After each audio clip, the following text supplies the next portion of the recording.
Welcome back to another episode of the I'm Not a Hater podcast featuring your favorite not hater, Mr. Brown. Coming to you once again with a range of topics. Going to talk about everything from Donald Trump to Charlie Kirk, and how that ties into your First Amendment rights, and be careful what you're saying out there. We also going to get into Cameron and Dame Dash and how it ties into social media and this drug of choice that we call fame. I appreciate everybody that's been tuning in. Like I always say, man, thank y'all for the comments, likes, subscriptions, what have you. But I just have to keep going and talking my talk. So without further ado, let's get right into it. So we all know that I don't even want to call him, like, he's not a politician, but we all know that Charlie Kirk passed away due to gunfire about a week or two ago. And it's been uprising and uprising ever since he passed away, due to the nature of it, one, what he stood for, two, and that many people absolutely agree with his stance on certain things that he was saying. So, Jimmy Kimmel, how he gets involved is, he's a late night talk show host. They do their monologue as normal.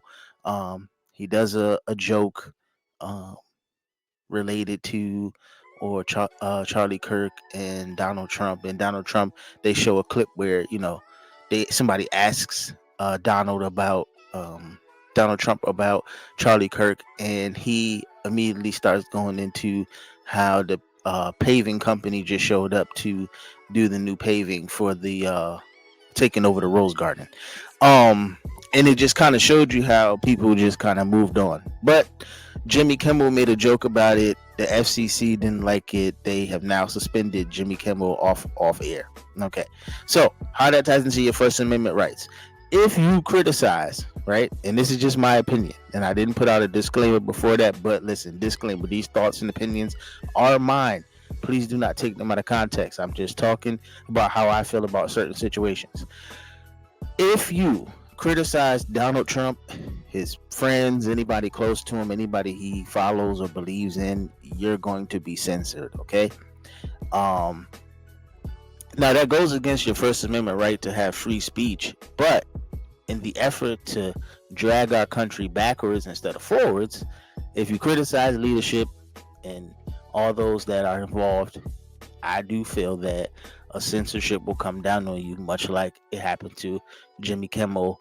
And other late night talk show hosts are, cautious, but they're gonna do their jokes because that's what they do. That's who they are. But I'm pretty sure that they're gonna be a lot more tame nowadays when talking about President Trump and um, his people. Just because you don't want to face the same fate that Jimmy is facing right now, not knowing whether or not you're gonna have a job or your show is gonna come back on. It's just a unfortunate situation because a lot of people watch that show.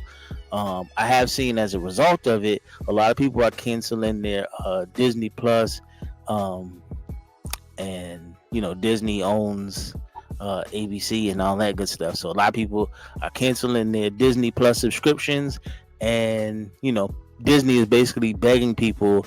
I saw online somebody said that Disney, sent them an email asking them to renew their subscription. But this is how people are deciding to protest. So if you censor Jimmy, we pull our subscription, you lose money out your pocket. It goes along with the same thing of the DEI with Target. Target said they weren't going to support DEI any longer. People pulled their money from Target stores. Target is suffering right now. They've lost hundreds of millions of dollars due to their stance on the whole DEI situation. So people are going to combat you in other ways. If you censor them and take away their First Amendment rights, they will find a way to protest you in other ways. And let's see who ultimately wins. I'll keep a close eye on it and let you know if Jimmy gets back on the airwaves, if you're not, already paying attention to that story. Now, I said I was going to talk about this. I've talked about it for the last couple of days with this Cameron and Dame Dash situation, but I want to give it a little deeper context to show people how social media and this drug that we call fame get intertwined and get you mixed up and have you absolutely talking crazy and turning against people that you consider friends and family. Okay, so Dame Dash and Cameron, they met each other, as Cam said, I think when he was a teenager. Um, they came up together in Harlem, and they could say they were friends, even though they were in a different age bracket. But fast forward the story, Dame becomes super successful in the music industry, Rockefeller Records, and with Jay Z and other artists, of course. And Cam comes along, um, wants to join the label. Now Cam joins the label. They have success with his albums. Excuse me.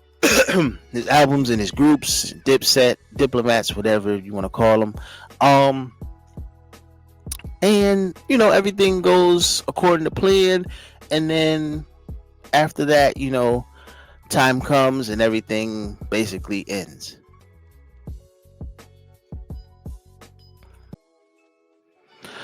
From the moment that it ends, Dame has his struggles. Everybody else goes quiet or goes off to do other things. Cam still making music, etc. And then it comes back around. Dame starts being in the media more, talking about the old times, mainly, in my opinion, bashing Jay-Z to no end, but whatever. Cam goes into a new lane of podcast and sports talk with Mace, his old friend. And then all of a sudden, you have this back and forth between Cam and Dame about things that didn't go right, movies, and what I've realized about Cam is like he's definitely a troll. Like Cam will troll you to death. Okay, Cam makes things that he makes you laugh at things that you probably like, man, that I probably shouldn't be laughing at that. But he's trolling Dame Dash about this movie called On Her Up. And Dame felt some type of way, and then he went back on his Instagram and he started talking. And then it became this back and forth, this huge back and forth between the two friends. So my thing is that, like I said, with the whole Shannon Sharp and Ray Lewis thing, and it all ties in together, like it could have been handled offline. Okay, I'm sure that they both have each other's numbers, or some way or form, or mutual friends, a form of communication that they can get in touch with each other offline, right?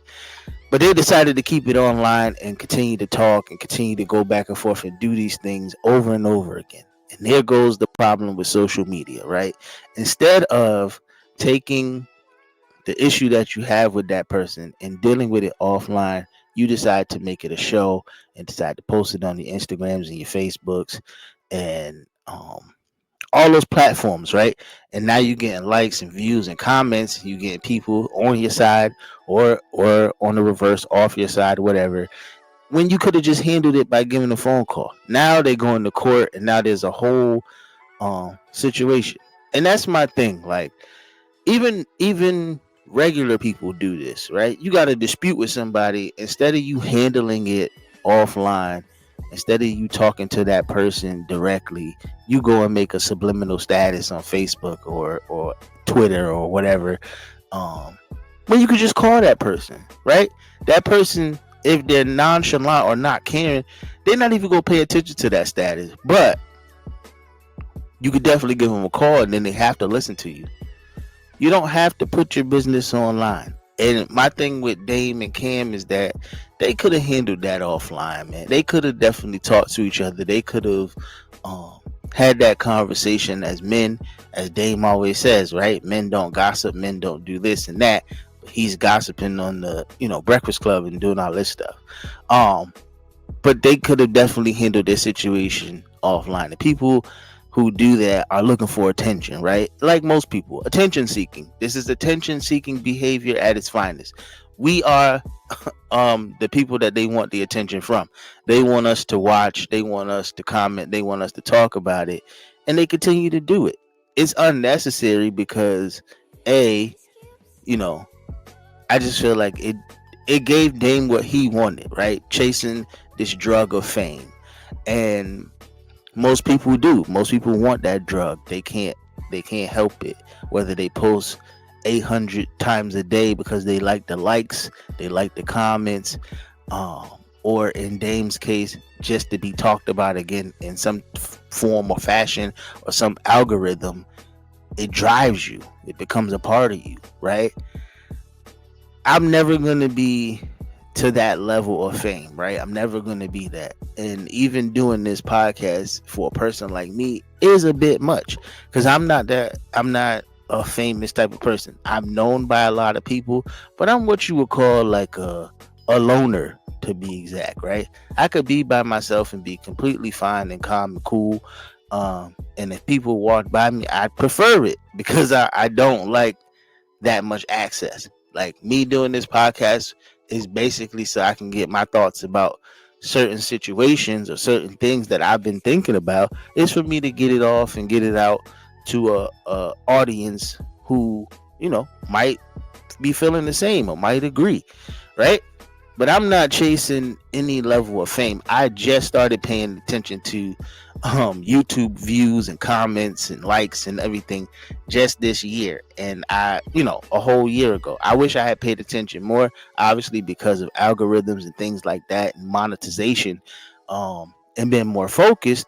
But I was just doing it just to be talking. Like, I really wasn't doing it with the intent of being, oh, there goes Mr. Brown from the podcast, or what have you. Um, that wasn't my thing. But I feel like people, they get hooked on it. It becomes a drug. You just find yourself doing the most to be recognized. And when you get to that point, you must, and I implore you, you must look in the mirror and ask yourself, is it really worth it? And if you come up with the answer that says yes, then continue. But if you come up with the answer that says no, pull back. Don't do as much. If the people are loyal to whatever you're doing, content wise or posting wise, they'll still be there. I promise you that. You don't have to go overboard to be recognized or to do have fame if that's what you're chasing. It'll all line up accordingly if you do it correctly. If you post it and you got people that support you already, it's gonna go in rooms that you've never been in. Um, and that, that's just how I feel about that. Like, I don't ever want to see people that I know or people in general just going doing the most to be what we call famous. Because would you rather be famous or be wealthy? I'm gonna choose wealthy every day, and I'm not even close to being wealthy, so I got a lot of work to do. But if knowing my name ain't gonna pay my bills. Like, knowing me in the street ain't gonna keep food on my table. It's just when you think about that type of stuff and put it in perspective, it helps you recognize it better. But it is what it is, man. Famous people can do that. Dame Dash and Cameron can sit on the internet all day and go back and forth because it's gonna get them residual income anyway. People gonna tune in, comment, like, subscribe, and do the whole thing with them. I'm just a guy making a podcast. you know, don't nobody even. This is not even that serious, but it reaches who it needs to reach. If I get to that point where I have a huge platform, then great. But I'll never go. And people will say, like, that's backwards. You're supposed to promote and do your thing. Like, I do, and don't get me wrong. Like, I do promote. I do what I need to do. I just don't do overkill. I don't want to do too much. If that makes any sense. But I constantly tell people, like, yo, push your content. So I'm kind of backwards when it comes to that. But I just don't like that much attention personally. Okay, so follow my words and not always my example. Basically, if I tell you push your content, I'm telling you that because I know for a fact that the more that you push it, the more people interact, the better it is for you. Don't worry about me saying, like, oh, don't, it's overkill. That's just how I feel, and I have to get better in certain spaces when it comes to that, because people are going to approach me, people are going to ask me questions about podcasting and other things like that, and I have to be prepared. So I have to do better with handling how the quote unquote fame is coming towards me, and that's just that. Now, listen, I've said a lot. For me at this point, don't chase it. It'll come to you. Don't be, pulled in by this drug of social media and fame.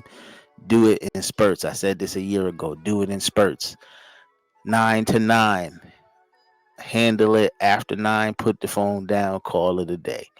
Um, yo, chase your dreams. Follow them. Don't run from them. They're always going to be there. That's just my positive word for the week. Always celebrate your wins and learn from your losses. Peace and love. This is the I'm Not a Hater podcast. I'll see you next time.